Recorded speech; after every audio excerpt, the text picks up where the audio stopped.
Hello and welcome to another new episode of Working Remotely. I'm joined by a good friend Jonathan Siddharth, who's the CEO of Turing. And Siddharth, for the benefit of our audience, can you please tell us a little bit about yourself and also Turing? Thanks for inviting me, Karthik. I'm Jonathan Siddharth, CEO and co-founder of Turing.com. And for the benefit of the audience, my co-founder Vijay and I are also Chennai boys, so we have that in common with Zoho. I'm really excited at what companies like Zoho are doing for the Chennai and Tamil Nadu tech ecosystem. So it's very exciting to see. Turing itself is AWS for talent. We built a platform where we let companies push a button and hire a pre-vetted remote engineer. What if hiring and managing a remote engineer was as easy as bringing up machines on Amazon? That's the vision that we're building Turing towards.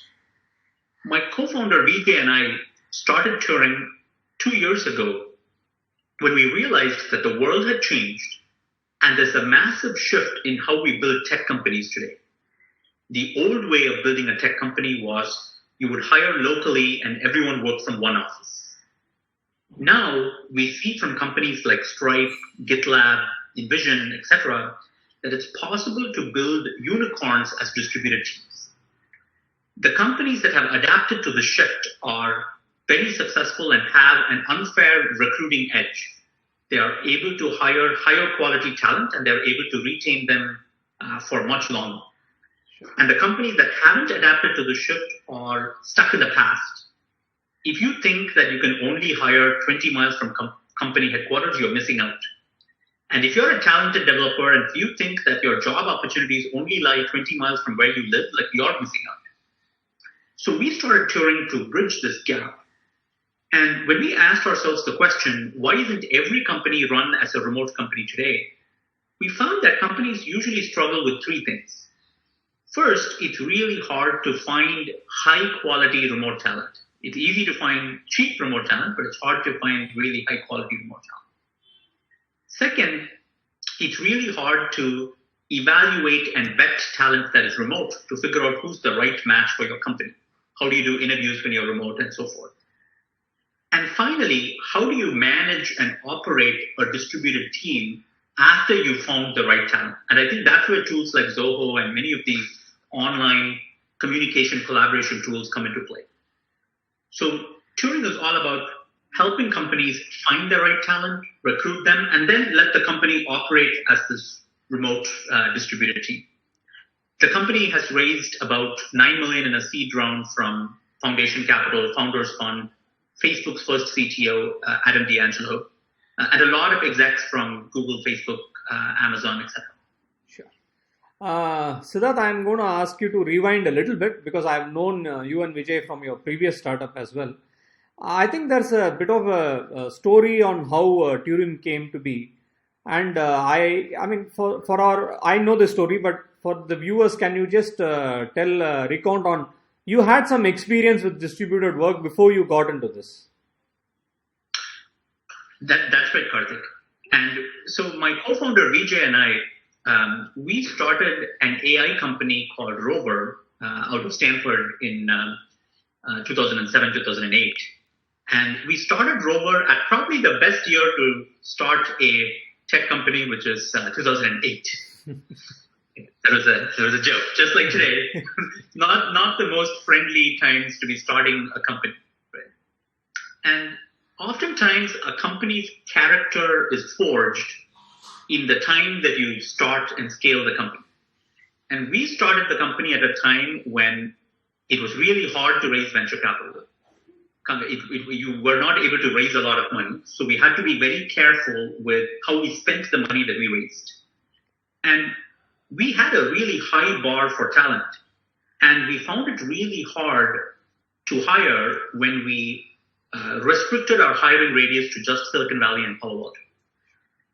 We knew that there are amazing people all over the world in India, Eastern Europe, Central Europe, Southeast Asia, and so on. So we were forced to cast a wide net to find amazing people regardless of where they live. And that was key to helping Rover grow and be successful.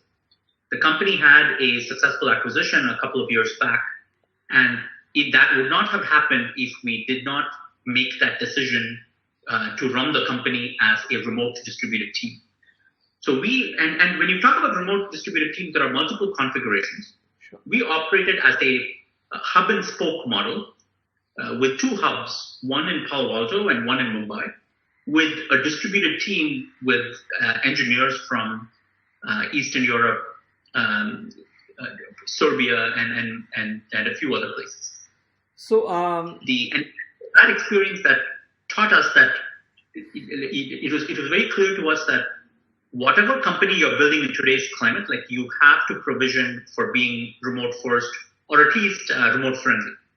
I think it's interesting what you've just the answer you've given, and it more or less resonates with Zoho's own philosophy that like you put out something that works for you.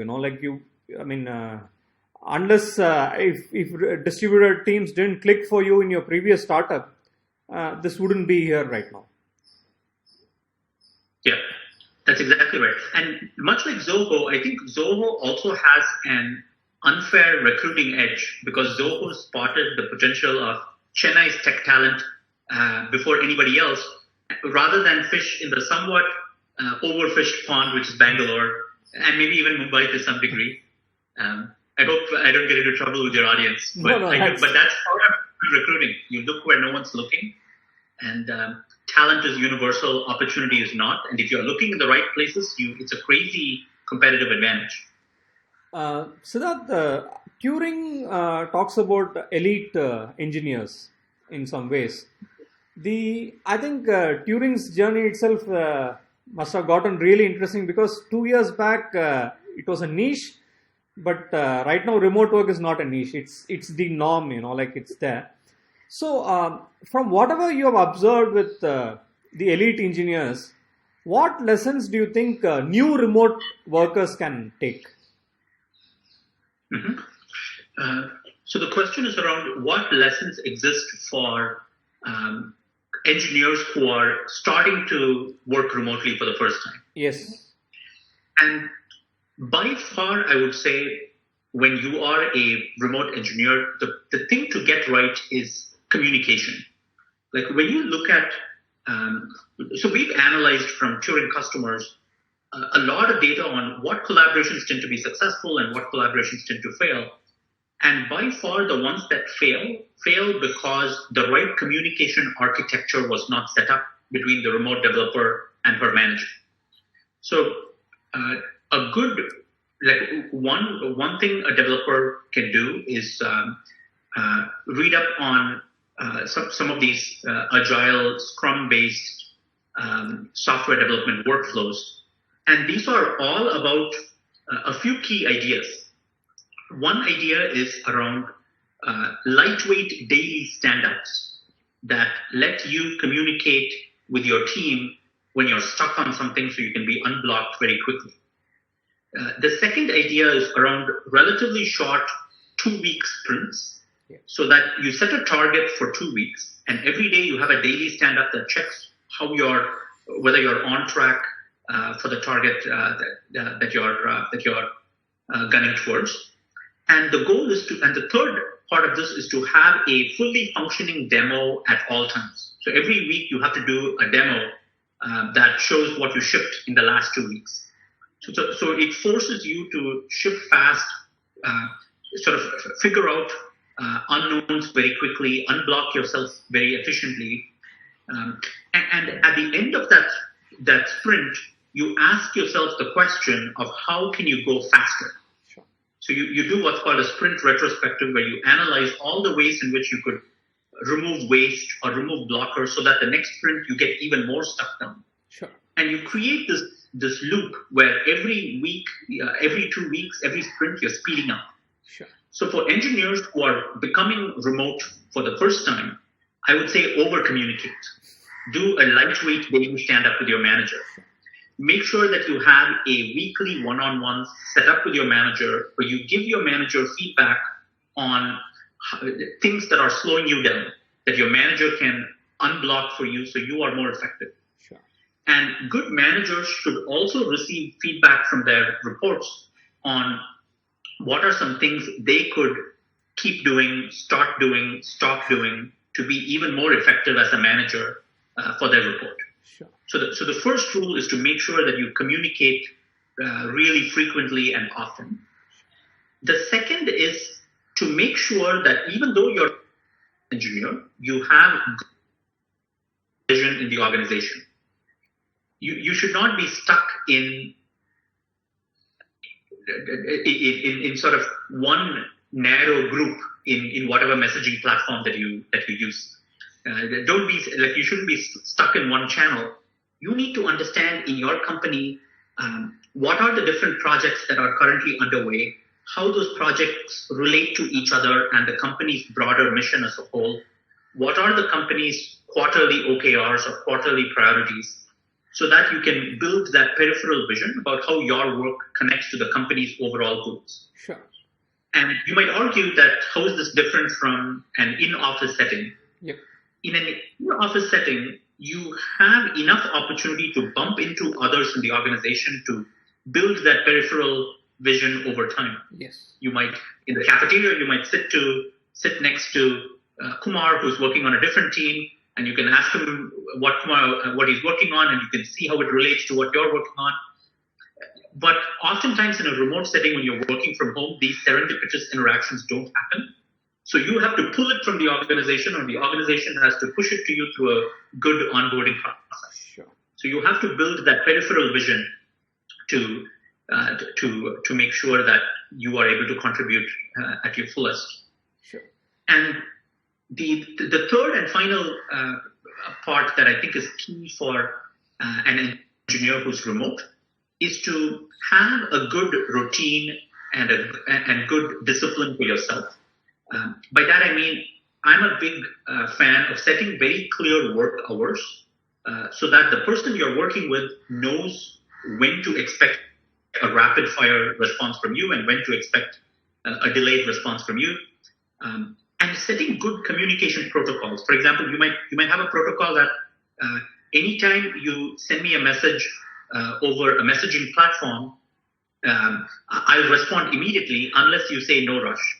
Okay. I mean, that's just like one lightweight way in which you set expectations on when you can expect a quick response and when get back to me sometime in the next day or week. Sure. So the right communication protocols and expectations around availability and rest.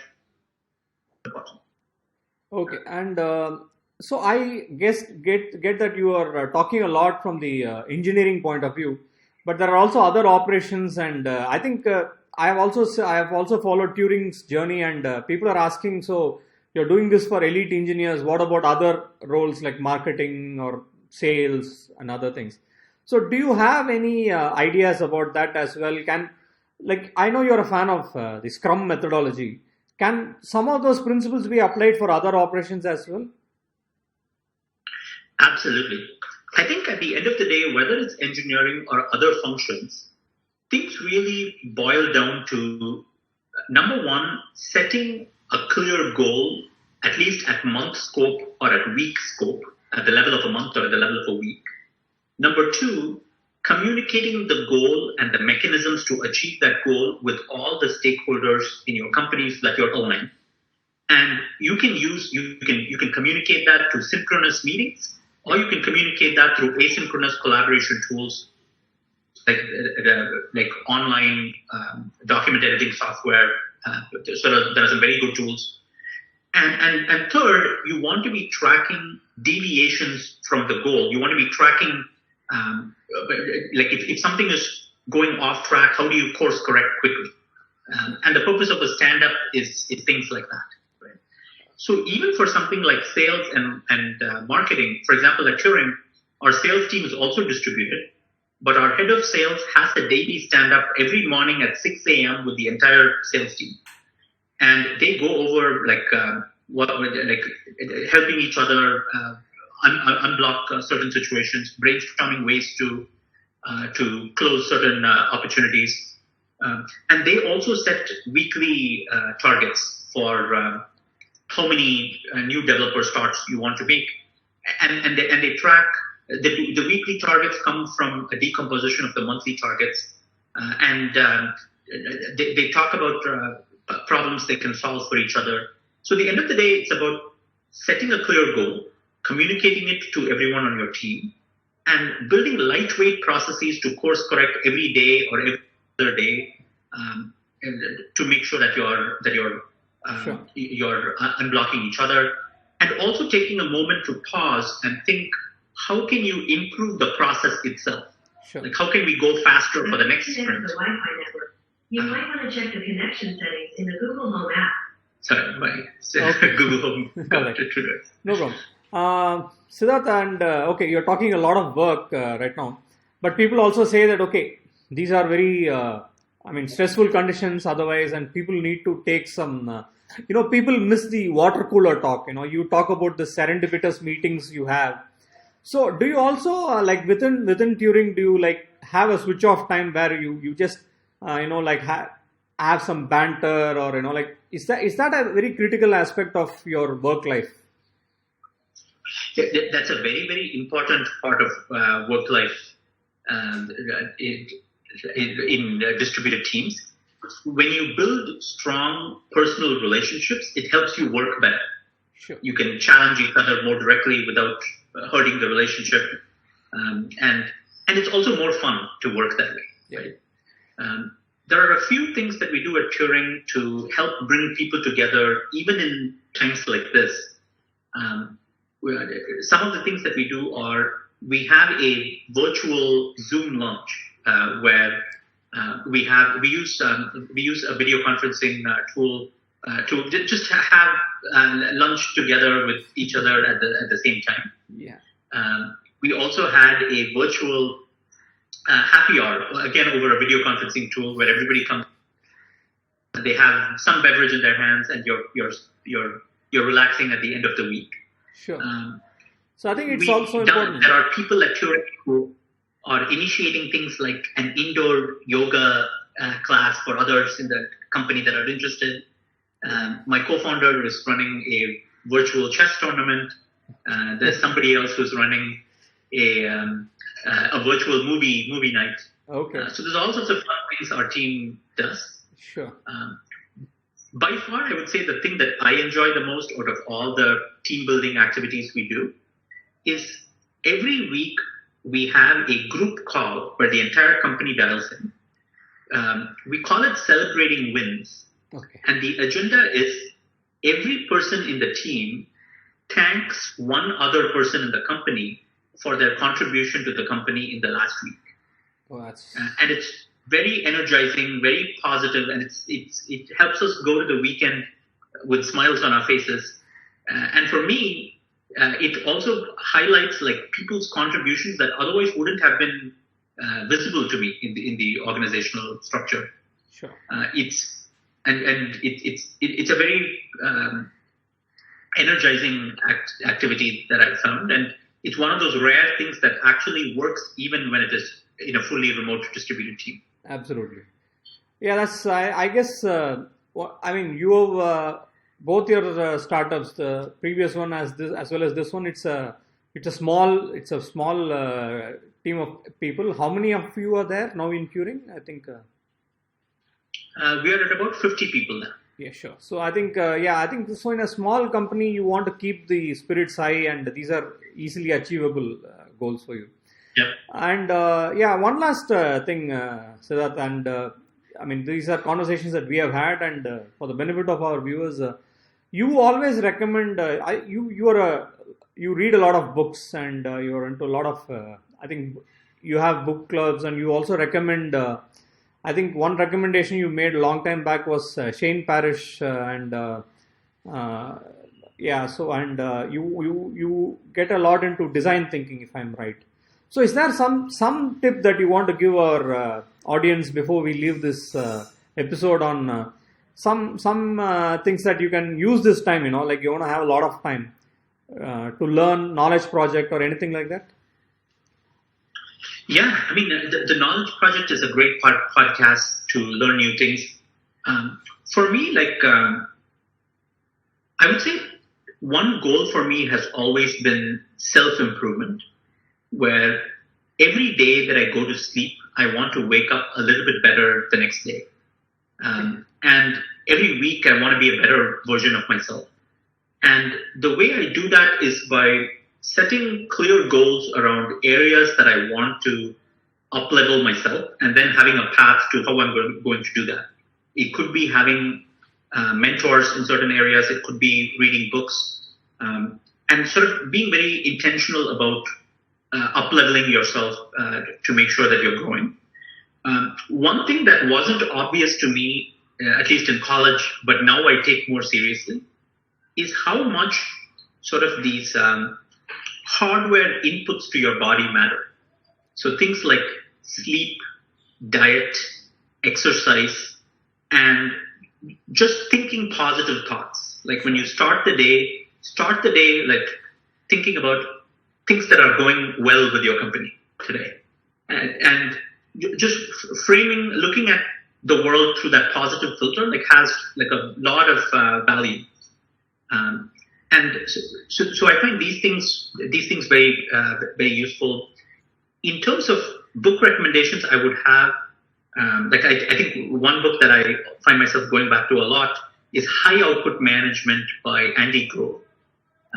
Andy was the former CEO of Intel, and Andy Grove came up with the idea of OKRs, which is a way to set goals and set structured, time-bound goals. So I would recommend reading that book for any manager in the company, regardless of function, whether you're in engineering or sales or marketing. And I would leave you with that book recommendation. Thank you. Thank you so much for your time, Siddharth, and it's always good to have you. And we'll keep in touch, and best of luck for Turing. And I want to know how you got that name, that was a big win in itself. So best of luck to Turing on behalf of all of us here in Zoho, and we'll keep in touch. Thank you so much. Thank you, Karthik.